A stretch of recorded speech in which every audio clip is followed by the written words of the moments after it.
Good afternoon and welcome to the latest edition of Lunchtime Learnings. I'm delighted to be joined today by Sarah Hood, who is the Area Sales and Lettings Manager at Belvoir. So how are you today?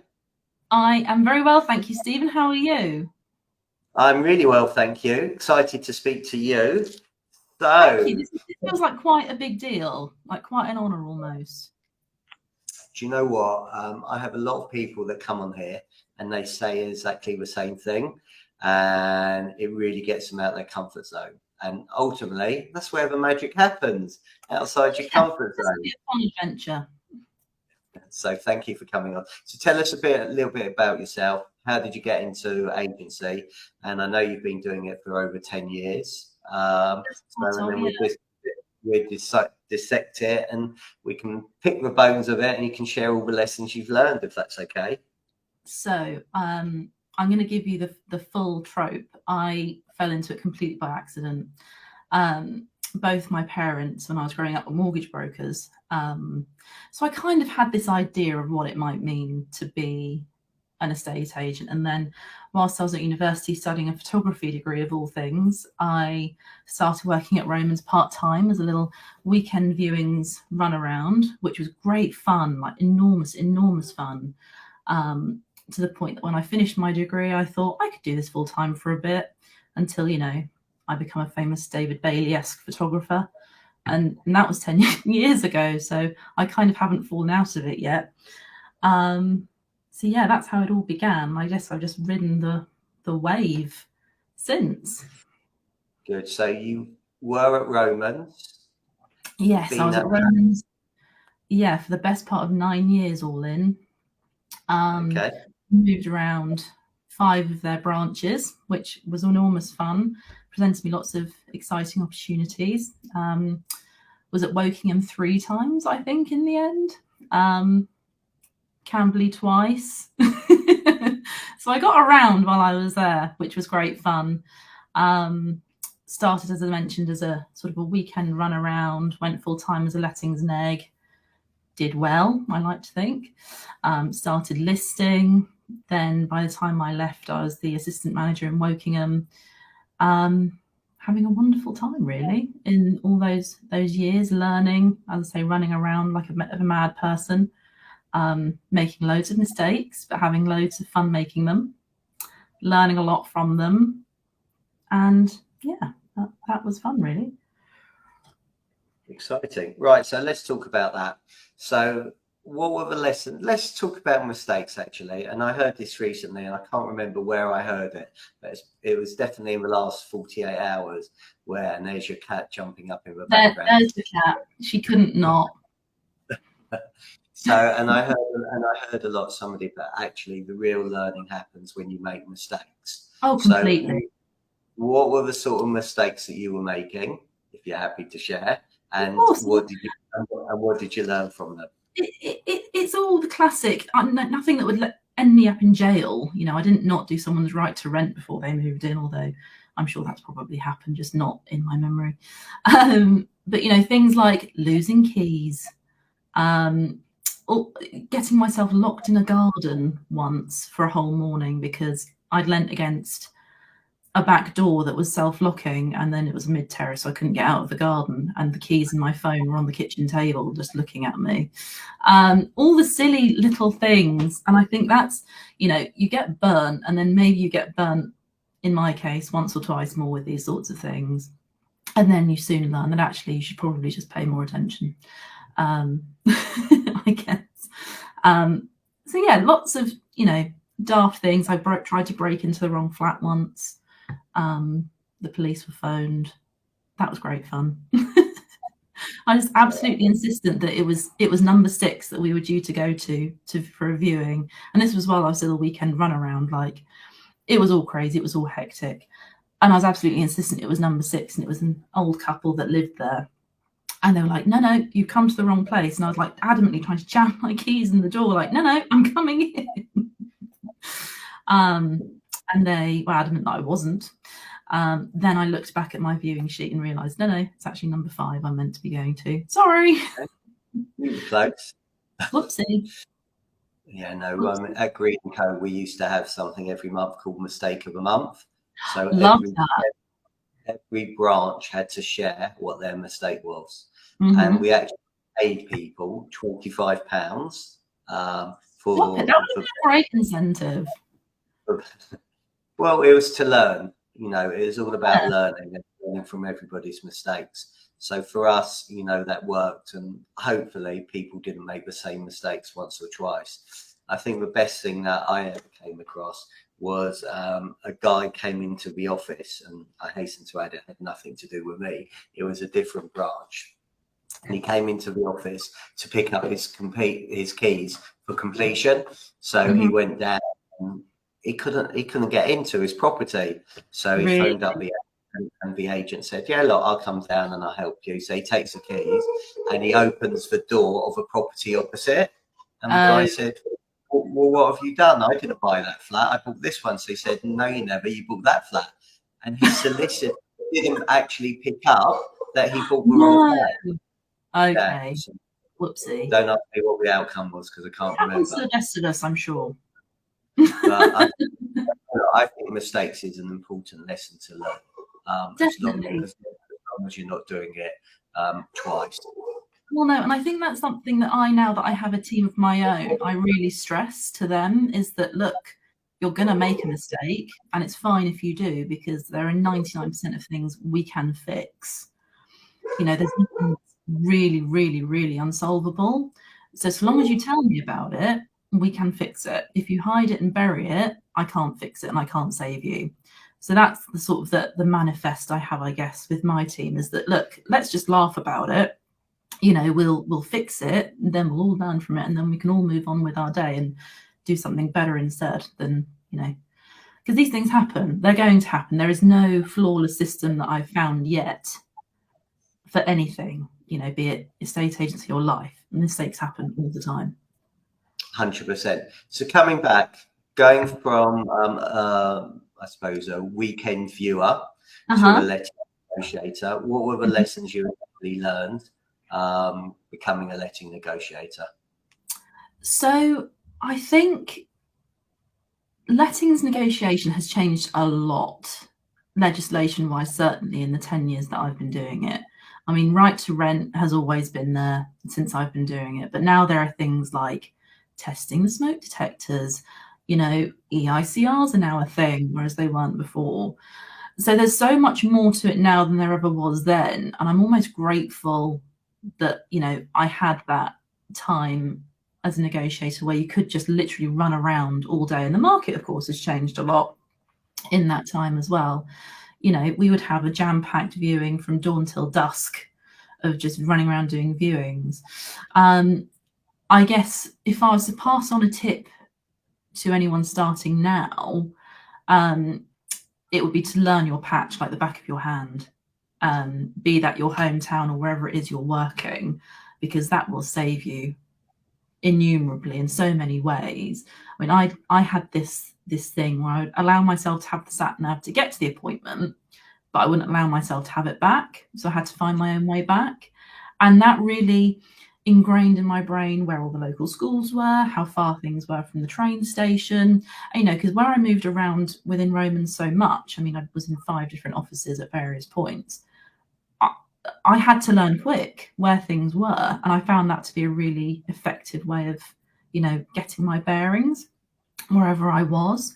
You know, I could talk about Woking until the cows come home, but now I'm working in somewhere like Aldershot, and I don't know Aldershot particularly well at all. So I've got to learn really, really quick about this area that I'm fairly new to, so that, you know, my clients have that faith that I'm at least trying to understand the area, you know.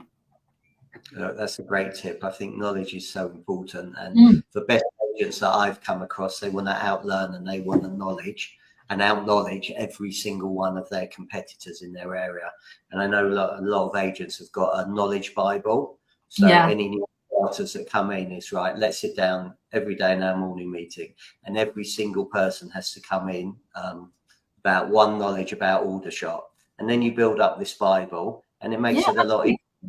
and then when you're out and you're doing your viewings, you're going to get asked so many questions about the so area. many And questions. if it's I don't know, how are you going to look? How are you going to come You look across? stupid. I mean, even if you say, well, even if you can sort of lead the conversation into something else that you do know with, by sort of segueing it, then that sort of answers a question in many ways and gets you out of a bit of a hole. But I'm a firm believer that the more you know, the better you are.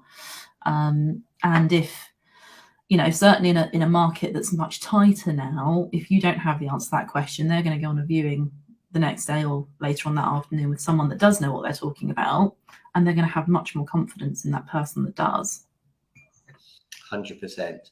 Okay, so we've gone from letting negotiator to a lister. Listing is my favorite. I love it.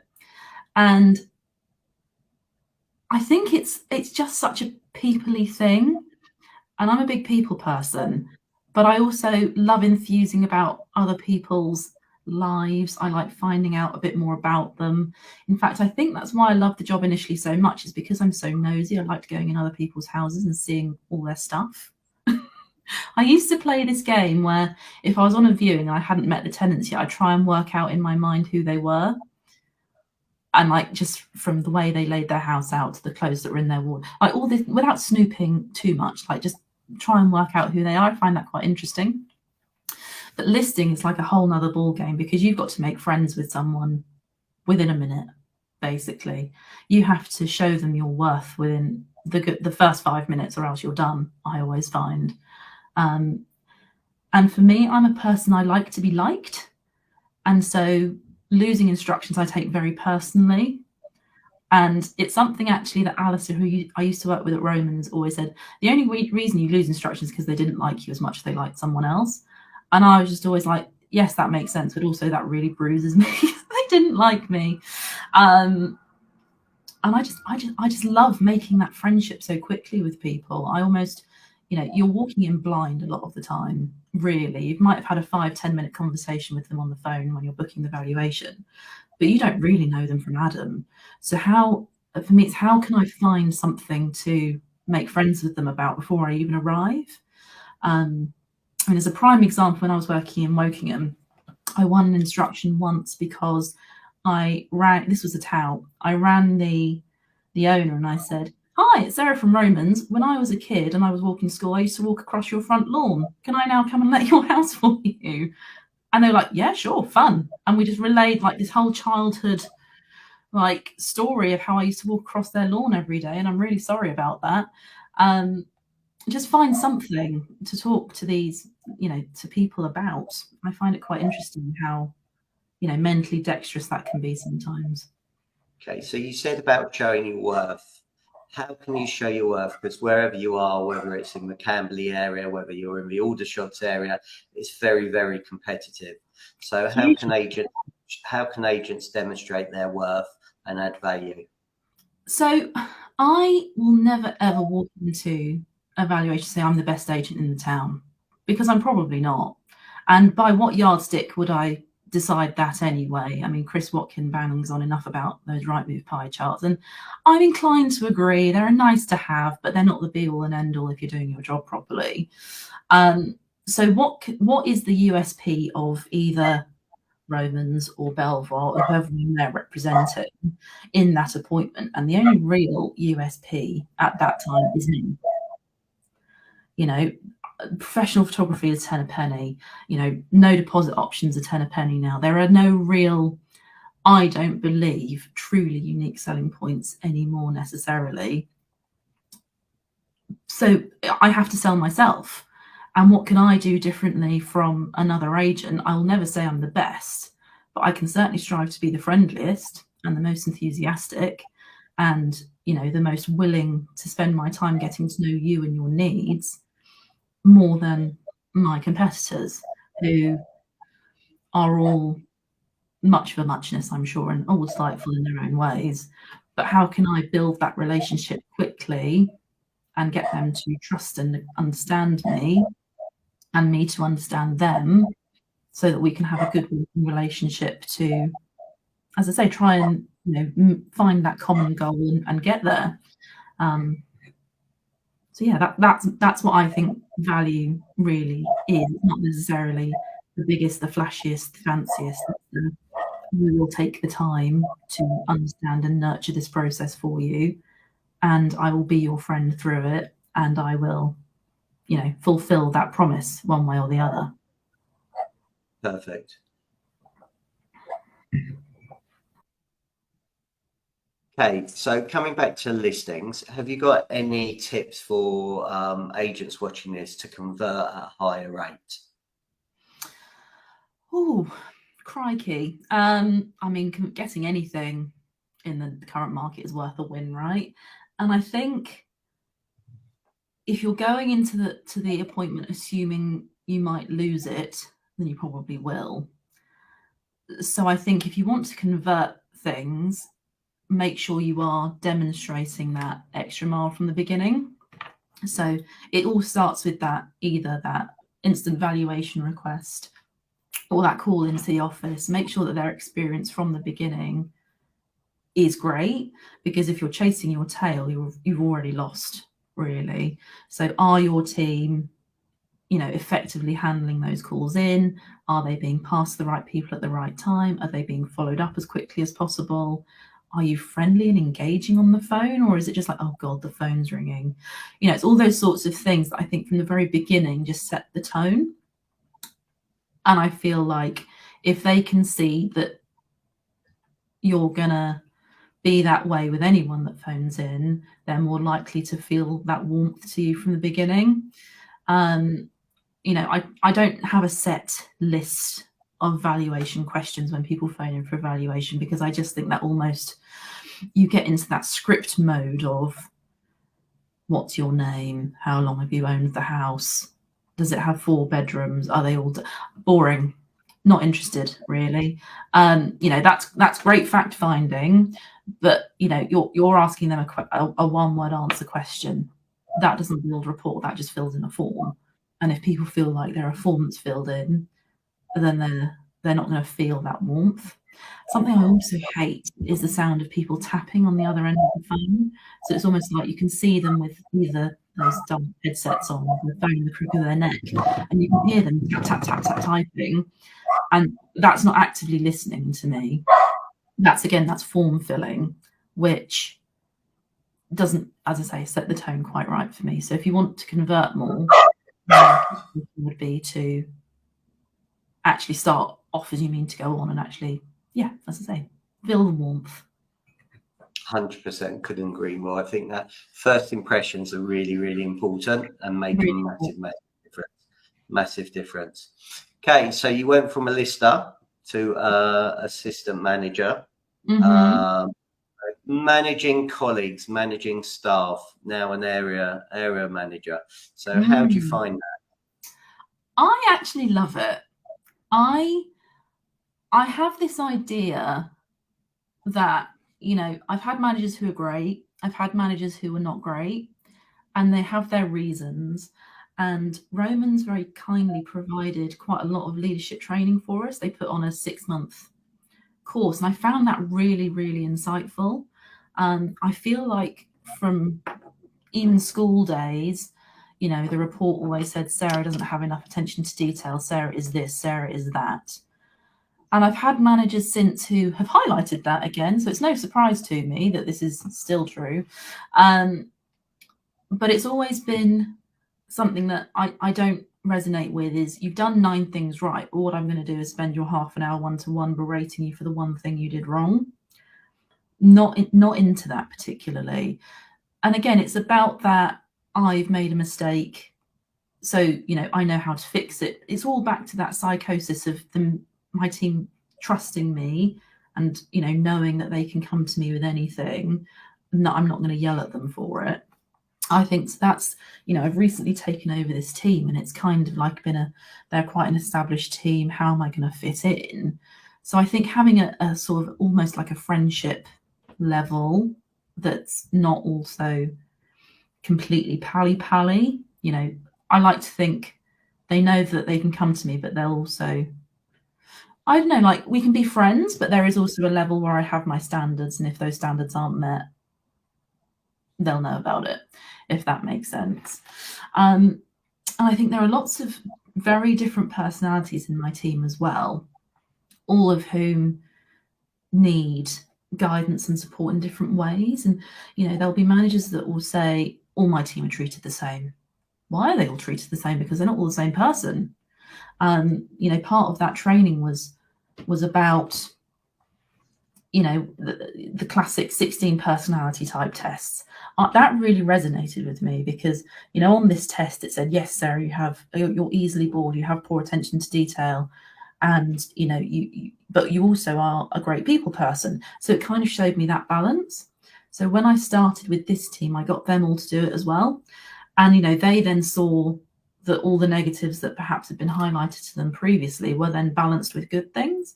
And I sort of said to them, okay, well, if you had to give up one of your good things to improve one of your bad things to maintain that balance, would you do it? And they said no. So that kind of then, you know, made them feel that perhaps they could be valued in their own way. They didn't have to be perfect. And I think that's the manifest that I try and keep with that team, is that, you know, we all have our skill sets.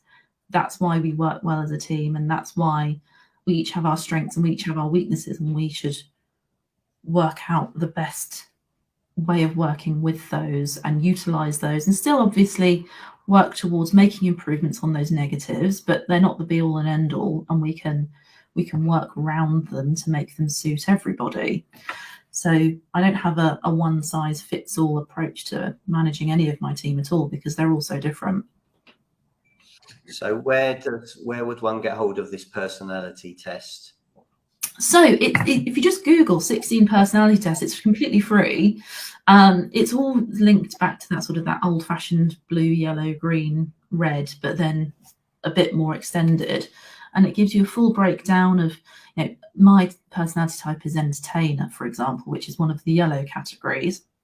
And the pros are things like people friendly, confident, outgoing, creative, all of the things I'm good at and would agree. But then, like I've mentioned, all the negative, not even negative, that's the wrong word, the sort of areas that aren't so good are the attention to detail, and they kind of marry each other up.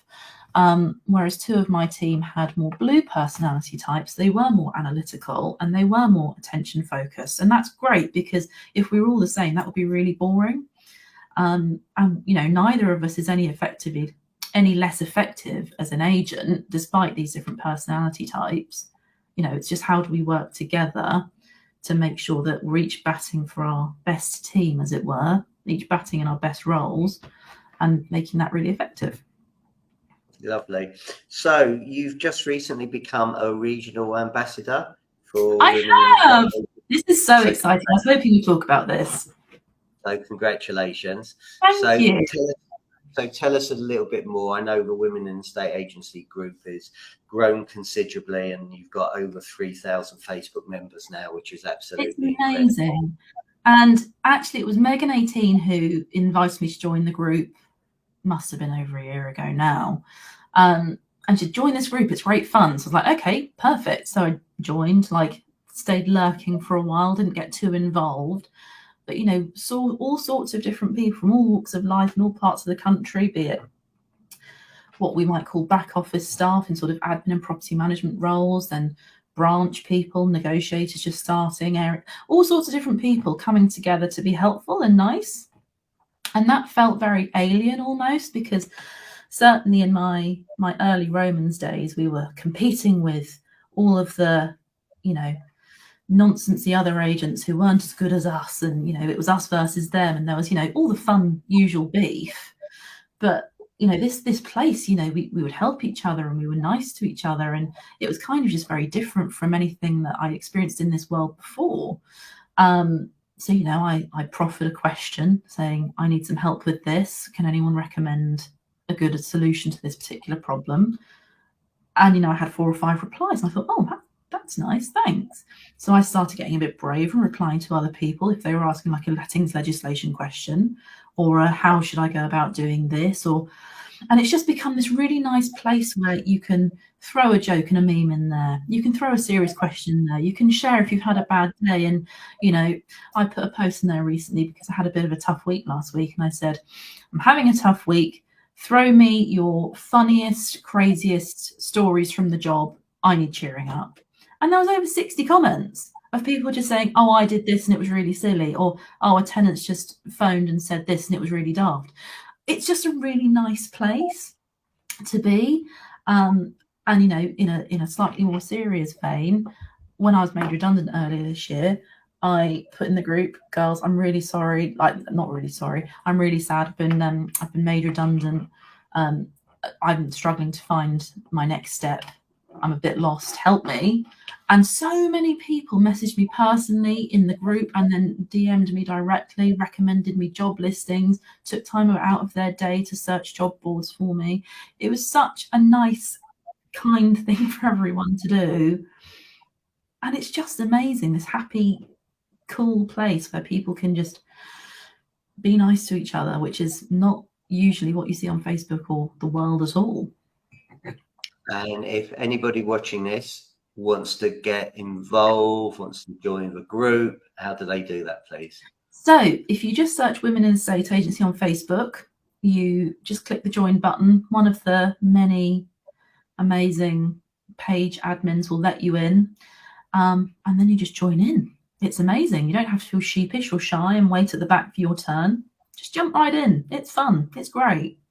You know, you can, as I say, you can ask anything. There is no question too stupid. And that, I guess, is quite a nice thing about it as well, is you don't necessarily then have to, you can post anonymously if you want to, but you can post in there and say, ask any question you want or post anything you want that you might not necessarily feel the bravery to ask one of your immediate colleagues because you think it's stupid or make you look stupid. And that's the really nice thing about it as well, is it's a no holds barred place, which is just great. Fantastic. And you're also involved with Agents Together. I am. I'm being menteed currently. Sam Offley, what a man. What a matchmaking man. He is a dream, right? He is a dream. I think like if ITV or BBC ever brought back like Blind Date, he should host for sure. Like if he ever expanded from just matching mentor and mentee to like finding me a boyfriend, perfect. How have you found it being a mentee? Good. I was a mentor for a short while I was still at Romans and had a couple of interactions with somebody. It didn't quite carry on the way I expected, in truth. And then with my various job changes this year, it hasn't quite panned out. But I then rang him when I just started this job saying, Sam, I need some help. I've taken on this big girl job. I'm not really sure what I'm doing, and it's all involves sales, and all my background is lettings, and I just need some help. So he went away and he said, no problem, Sarah, I will help find somebody for you. And then I had, and I shared this on LinkedIn, I described it like this: Strictly Come Dancing, the new series, was just starting, which I love. I love Strictly. And I got the phone call from Sam. He said, Sarah, I found you a mentor. And I was like, oh, great. Who have you found me? And it was like that moment on the show where the celebs are all lined up and then they get matched with their dance partner. And it's all like, oh my God, I was really hoping for this guy. Sam phoned me and he said, Sarah, I've got you Simon Gates. And I was like, you're kidding me. You've got me Simon. You've got me Simon Gates. Surely I am not worthy of Simon Gates's time and energy and effort. And he's like, of course you are. Why wouldn't you be? And I'd actually met Simon previously, so I knew how amazing he was, and I love his podcast. And I was just like, this feels odd, but also amazing. Like, I've got 5 million questions I have for this guy. So we've had the first couple of sessions, which has been amazing. And I love it so much. I feel like a new woman every time I hang up a Zoom call with him. And it's just like the best thing in the world. Like, I get this industry expert's time for free, and, you know, his effort and his genuine opinion for free.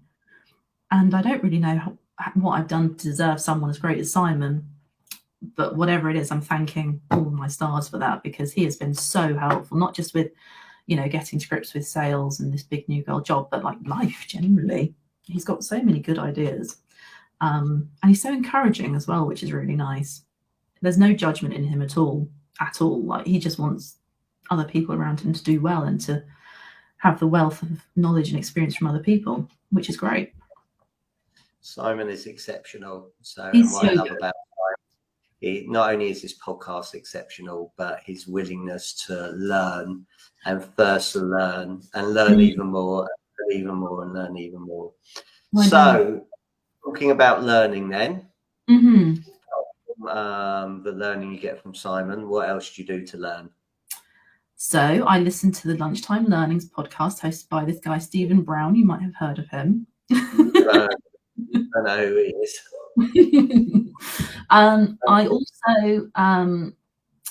I've also been reading that Purple Cow book, which is actually one of Simon's recommendations. Which has been, I've just started it. I read earlier this year the Simon Sinek Why book, which actually Ben from Hatton Home recommended to me. And he'll say this himself, I got the gist halfway through. I got what Simon was saying. He didn't need to write the remainder of the book. In truth, he could have just left it at the halfway point. But ultimately, really interesting, highlighted lots of bits in there. I'm not much of a reader, in truth. I do prefer like a listening Audible or audiobook podcast. Yours is great. Simon's is great, as I've mentioned. So yeah. Okay, thank you. Well, look, I'm really grateful for your time. Thank you for being a wonderful guest. If people want to get hold of you or find out more about the Women in the Estate Agency Group, how do they do that, please? They can find me on LinkedIn. I'm on there as Sarah Hood B.A. Marler. You can find me on the Women in the Estate Agency Group.